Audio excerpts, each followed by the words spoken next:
La trágica historia de Bruce Lee. 31 cosas trágicas, legendarias y curiosidades, y así fue su horrible muerte. Bruce Lee es el máximo símbolo histórico de las artes marciales por méritos inobjetables. Su Kung Fu puso en el plano mundial unas artes que hasta él habían estado circunscritas principalmente al público oriental, lo que le valió ser incluido por la revista Time en la lista de las 100 personas más influyentes del siglo XX.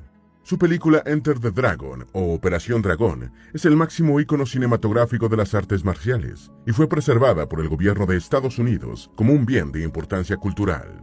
Enter the Dragon ocupó el lugar número 19 en la lista de las 100 mejores películas de acción de todos los tiempos, elaborada por la revista GQ. Bruce Lee murió en la flor de la vida, a los 32 años, cuando parecía gozar de inmejorable salud, a causa de un edema pulmonar provocado por un analgésico. Una muerte tan sorprendente e inesperada que dio origen a varias teorías de conspiraciones. En este video te vamos a presentar la excitante vida de Bruce Lee y las circunstancias de la sorpresiva muerte del mayor emblema de las artes marciales. Antes de meternos a fondo, no te olvides de suscribirte a nuestro canal y activar las notificaciones para mantenerte al día con nuestras actualizaciones. Número 1. Fue estadounidense por casualidad. Bruce Lee nació entre las 6 y las 8 de la mañana del 27 de noviembre de 1940 en el Hospital Chino de Chinatown, San Francisco, hora y año que, según la mitología china, corresponden al dragón. Las personas nacidas bajo este signo son consideradas nobles, sabias, poderosas, creativas y carismáticas. Su madre, Grace Ho, era de ascendencia chino-alemana y su bisabuelo, Moses Hartog Bosman, fue un hombre de negocios judío-holandés que se desempeñó como cónsul en Hong Kong. Por tanto, en el árbol genealógico de Lee había genes judíos, alemanes y holandeses. Su padre, Lee Hoi Chuen, un chino de Hong Kong, era actor de cine y comediante de ópera china, y se encontraba de gira por California cuando nació Lee. Su nombre chino era Lee Hun Fan, pero en San Francisco lo inscribieron como Bruce Lee, por sugerencia de una enfermera del hospital, para evitar problemas con su certificado de nacimiento estadounidense. Número 2. Le lanzaba piedras a los aviones de guerra japoneses. Con Bruce de 3 meses, su padre recibió una carta en la que le recomendaba no retornar a Hong Kong por la invasión japonesa de Manchuria, pero de todas formas, la familia regresó a la isla por los demás hijos que se habían quedado. Los japoneses ocuparon Hong Kong después de atacar Pearl Harbor, y el pequeño Bruce los retaba levantando el puño desde el apartamento familiar de 2 habitaciones en Kowloon. Igualmente, cuando los aviones japoneses volaban a baja altura, el niño subía apresuradamente a la azotea para lanzarles cualquier cosa que tuviera a mano. A los 12 años fue inscrito con su nombre occidental de Bruce Lee en la escuela secundaria La Salle, Instituto de Hong Kong, donde comenzó a aprender inglés. Número 3. Fue expulsado del colegio por gamberrismo y bajo rendimiento. Un día, cuando regresaba del colegio sin la compañía de su pandilla, fue atacado por otros chicos, y aunque salió ileso del enfrentamiento, su padre empezó a enseñarle Tai Chi y Chuan como sistema de defensa. Sin embargo, encontró este arte marcial un poco lento y se propuso aprender otro más rápido. En ese tiempo, su amigo William Cheung, que siempre andaba peleando y nunca perdía, le recomendó aprender Wing Chun en la academia del maestro Ip Man, quien lo convirtió en su discípulo durante casi 4 años. En el colegio La Salle, Bruce desafiaba a sus profesores y al director. Su rendimiento académico era bajo y empezó a crear reputación de pandillero, por lo que terminó siendo expulsado. Número 4. Ganó un concurso de baile de cha-cha-cha. Tras su expulsión de La Salle, Bruce Lee fue inscrito en el colegio St. Francis Xavier, otro instituto católico de Kowloon, donde participó en un torneo de boxeo occidental, noqueando a sus 4 oponentes. Su hermano Peter Lee era un destacado practicante de esgrima y le enseñó este deporte occidental, que también influiría a la hora de definir su estilo de pelea años más tarde.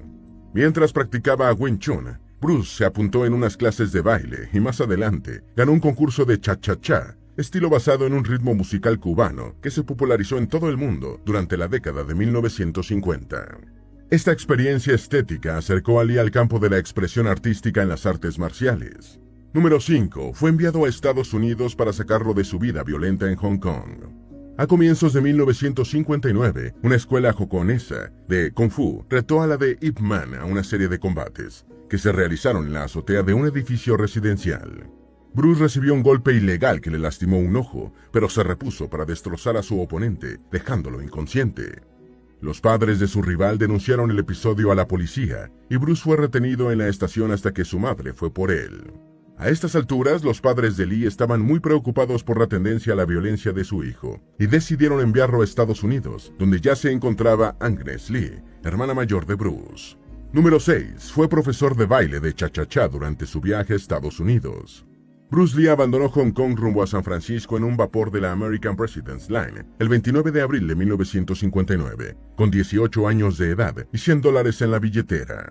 Comenzó el viaje en la cubierta inferior, pero pronto se dio a conocer por su habilidad como bailarín de cha-cha-cha y fue invitado al área de primera clase para instruir a sus adinerados pasajeros en el popular baile.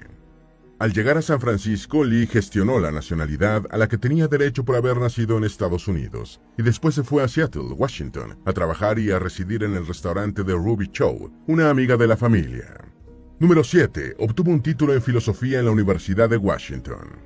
Lee no llevaba en mente combatir, ni actuar, ni bailar, sino concluir su educación secundaria, matriculándose en la Edison Technical School, donde se graduó en 1960.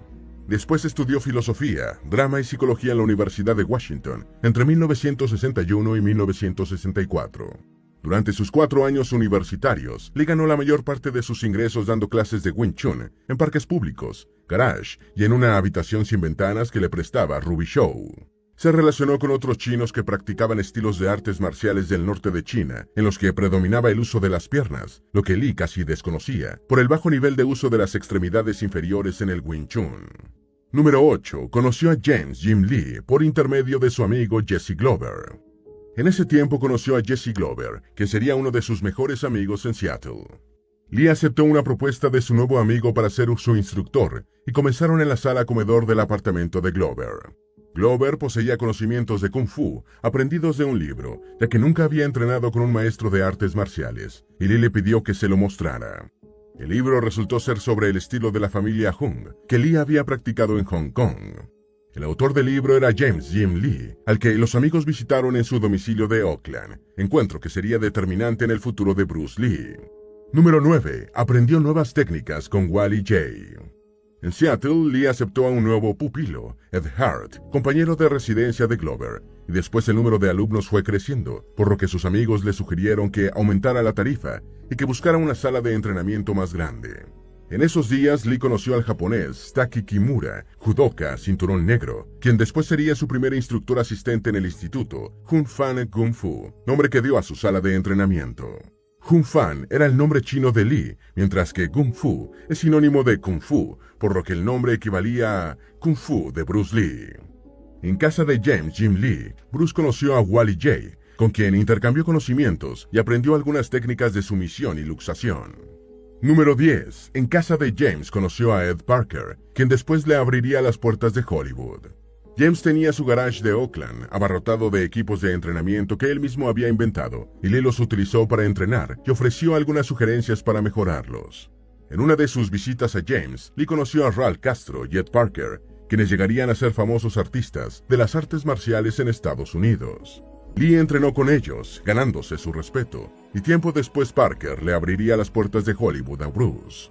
Lee viajaba repetidamente de Seattle a Oakland para visitar a James, al que le enseñaba Wing Chun, mientras entrenaban juntos. Entretanto, la sala de Seattle iba creciendo en alumnos, mientras Taki Kimura asumía mayores responsabilidades en su manejo. Número 11. Fue sorprendido por la llamada a filas por parte del ejército. Lee viajó a Hong Kong a visitar a su familia y pasó horas charlando y tomando té con su antiguo maestro, Yip Man, quien lo sorprendió por su buen estado físico y competencia en artes marciales, a pesar de su edad. En esas conversaciones, Yip Man le habló a Lee sobre historia del arte y otros temas en los que su pupilo tenía pocos conocimientos. Tras pasar 5 semanas en Hong Kong, Lee regresó a Seattle, encontrándose a su llegada con una carta del ejército que lo convocaba a prestar su servicio militar. Pidió consejo a James y otros amigos para evitar ir a filas, aunque parecía bastante difícil, ya que jóvenes con excepcional forma física como él eran precisamente los candidatos ideales para el ejército. Número 12. No aprobó el examen médico del ejército. Resignado a prestar su servicio militar, Lee se presentó en su centro de reclutamiento y, para su sorpresa, no aprobó el examen médico por tener demasiado pronunciado el arco del pie, además de ser algo corto de vista. En 1964, Ed Parker lo invitó al Long Beach Karate Tournament y Lee asombró con sus habilidades y sus flexiones de 2 dedos, utilizando solo el índice y el pulgar de una mano. En 1964, Lee conoció a Dan Inosanto, quien sería su sparring ocasional, y se convirtió en el primer instructor de su escuela mientras él estaba ocupado rodando sus películas. También conoció a John Gu Ri, un maestro de taekwondo del que aprendió la patada lateral alta mientras le enseñaba su puño no telegráfico. Número 13. Se tomaba muy en serio los combates reales. A lo largo de su vida, Lee recibió muchos desafíos, y los que aceptó fueron relatados después de que se hizo famoso. Se empleaba a fondo en las peleas reales, ya que en ellas podía morir. Sobre esto dijo: siempre me preguntan, oye Bruce, ¿de verdad eres tan bueno? Y yo digo, bueno, si afirmo que sí, pensarás que estoy alardeando, y si digo que no lo soy, seguro que me llamarás mentiroso. Bueno, intentaré ser sincero, lo diré de otra forma. No tengo miedo a ningún oponente, sé que soy autosuficiente y que no me preocupa. Cuando tomo la decisión de luchar o de defenderme, ya no hay más que hablar, se acabó, y más te vale matarme antes. Número 14. Casi mató a Youichi Nakachi en un combate real. Youichi Nakachi, un karateca japonés cinturón negro, se molestó por un comentario técnico que hizo Lee sobre los estilos del karate y le lanzó un reto, primero a través de otras personas y después públicamente. El combate se realizó en una cancha de baloncesto YMCA y Jesse Glover fue el árbitro. Lee aturdió a Nakachi con golpes dobles en el pecho y la cabeza y luego lo remató con una patada en el abdomen que hizo que su oponente tocara el suelo con una rodilla, lo que decretaba el fin de la pelea. Nakachi estuvo varios minutos inconsciente, y los presentes temían que muriera. Todo terminó en 11 segundos, dijo Taki Kimura en una entrevista. Número 15. La comunidad china lo retó a dejar de enseñarles artes marciales a los no chinos. Según comentó su viuda, Linda Emery, Bruce Lee recibió un ultimátum por parte de la comunidad china de Oakland para que dejara de enseñar las artes marciales chinas a los no chinos, a lo que el artista marcial se negó. Buscando una solución al impasse, surgió la idea de que Lee combatiera con Wong Jackman, un reconocido practicante del Kung Fu de San Francisco. Si Lee ganaba, obtenía el derecho a enseñar sus artes a quien quisiera, pero si perdía, debía renunciar a enseñar a los no chinos y cerrar su escuela. Número 16. Combatió por el derecho a seguir enseñando sus artes a los no chinos. Como representante de la comunidad tradicional china, Wong Jackman intentó fijar las reglas y propuso prohibir golpes en los ojos y en los genitales en el combate, a realizarse en la sala de la escuela de Lee. Lee se opuso, señalando que como él había sido desafiado, le correspondía poner las condiciones, pero no estableció ninguna, por lo que la lucha quedó acordada sin reglas. Según relata Linda Emery en su libro Bruce Lee, el hombre que solo yo conocí, y de acuerdo con una declaración del propio Lee a una emisora de radio, su adversario comenzó a girar en círculos en el salón de combate, hasta que fue derribado e inmovilizado.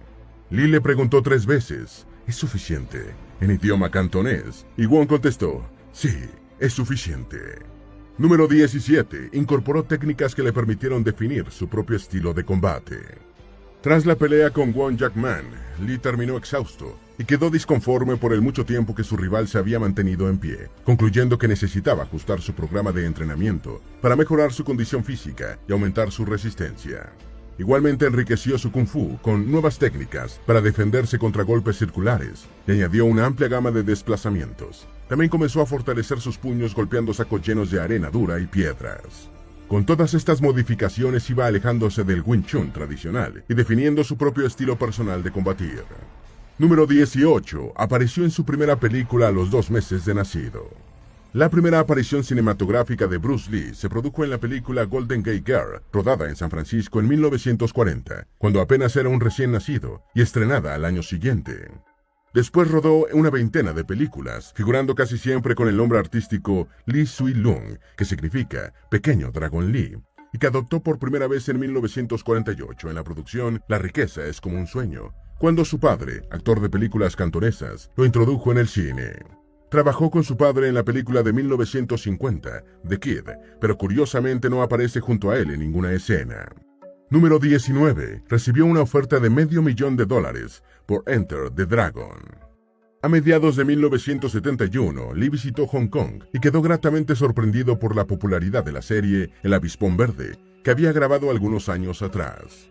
Después rodó The Big Boss o Karate a Muerte en Bangkok, Fist of Fury o Furia Oriental, y Way of the Dragon o El Regreso del Dragón, con unos honorarios en ascenso.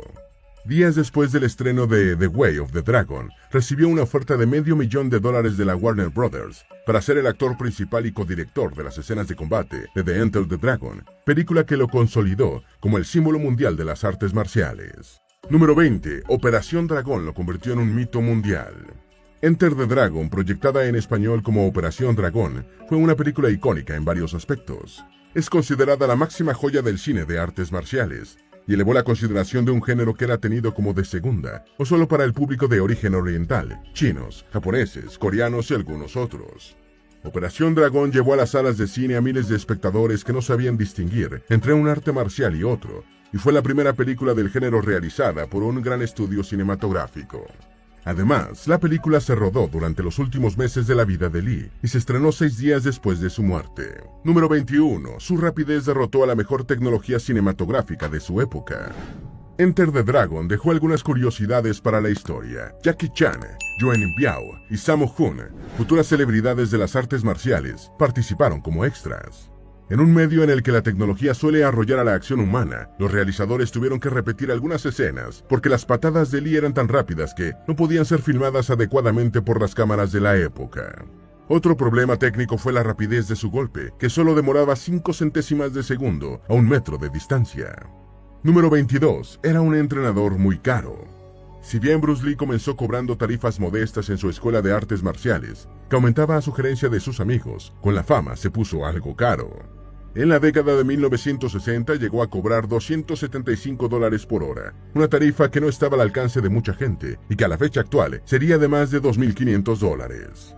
Sin embargo, era un honor y un privilegio tener a Bruce Lee como maestro, y muchos aspirantes a artistas marciales pagaban gustosamente los elevados honorarios.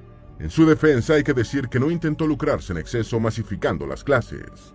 Por el contrario, detestaba las clases demasiado numerosas porque le gustaba personalizar las enseñanzas a sus alumnos, dedicándole a cada uno el tiempo necesario. Número 23. Era un lector voraz y tenía una biblioteca de 2.500 libros. A pesar de que cimentó su fama dando patadas y puñetazos a diestra y siniestra, Bruce Lee fue un lector voraz y llegó a reunir más de 2.500 libros en su biblioteca personal. Leía sobre diferentes temas, incluyendo filosofía, estrategias de guerra y, por supuesto, artes marciales. Algunos de los títulos de su biblioteca eran Meditaciones, de René Descartes, El arte de la guerra, de Sun Tzu, La práctica del Zen, de Chan Chen-chi, Bajo las ruedas, de Hermann Hesse, y Entrenamiento fundamental en artes marciales, de Tsai Lung-jun.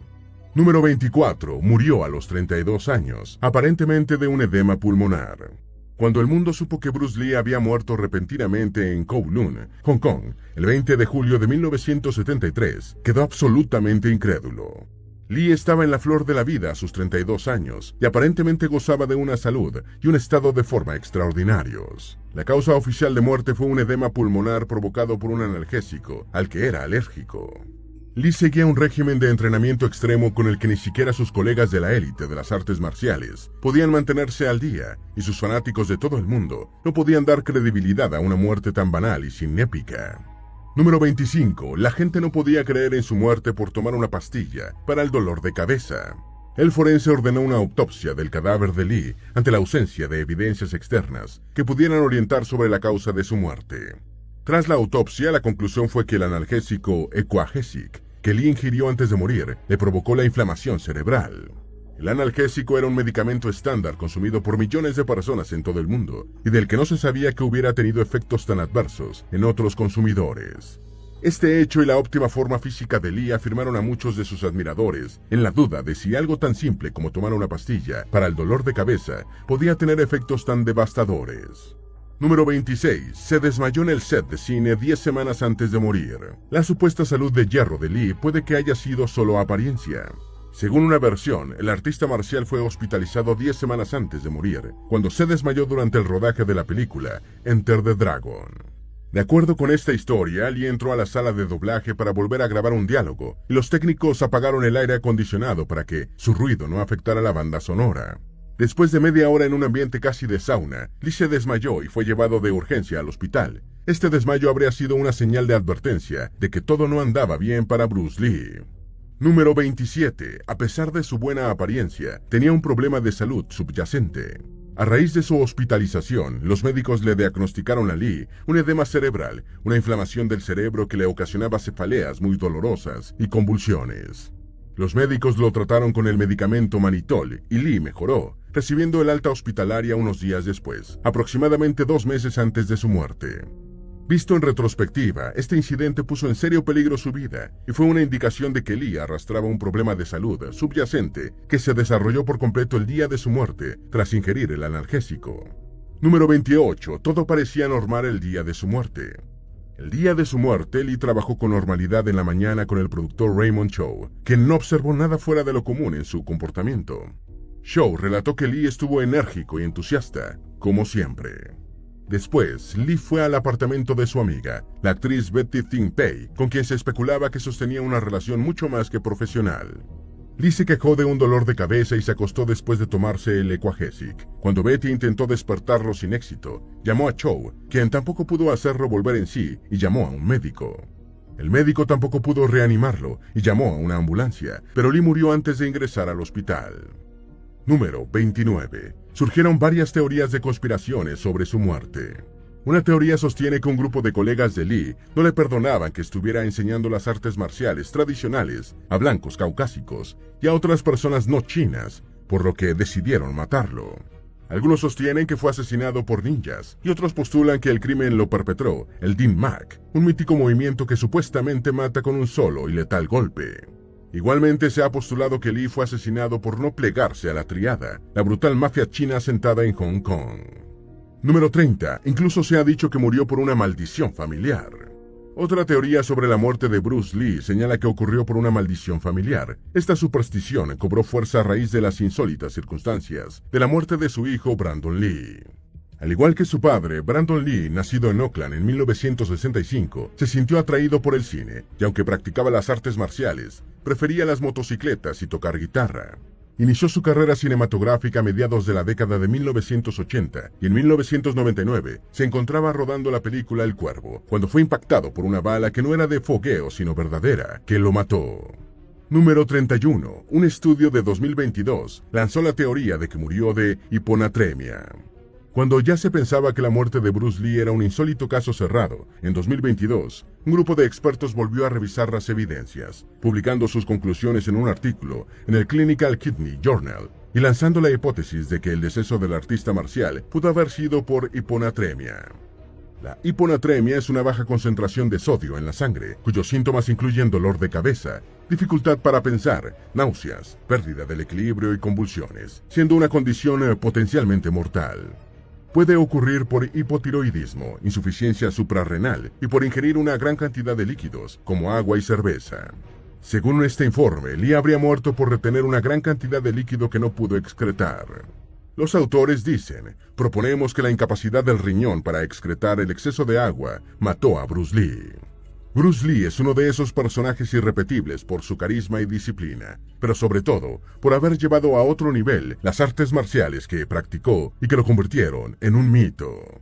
Esperamos que este video te haya sido útil. Si tienes algo que agregar, por favor, compártelo con nosotros en la sección de comentarios. Dale me gusta a este video y envíale el enlace a tus familiares y a tus mejores amigos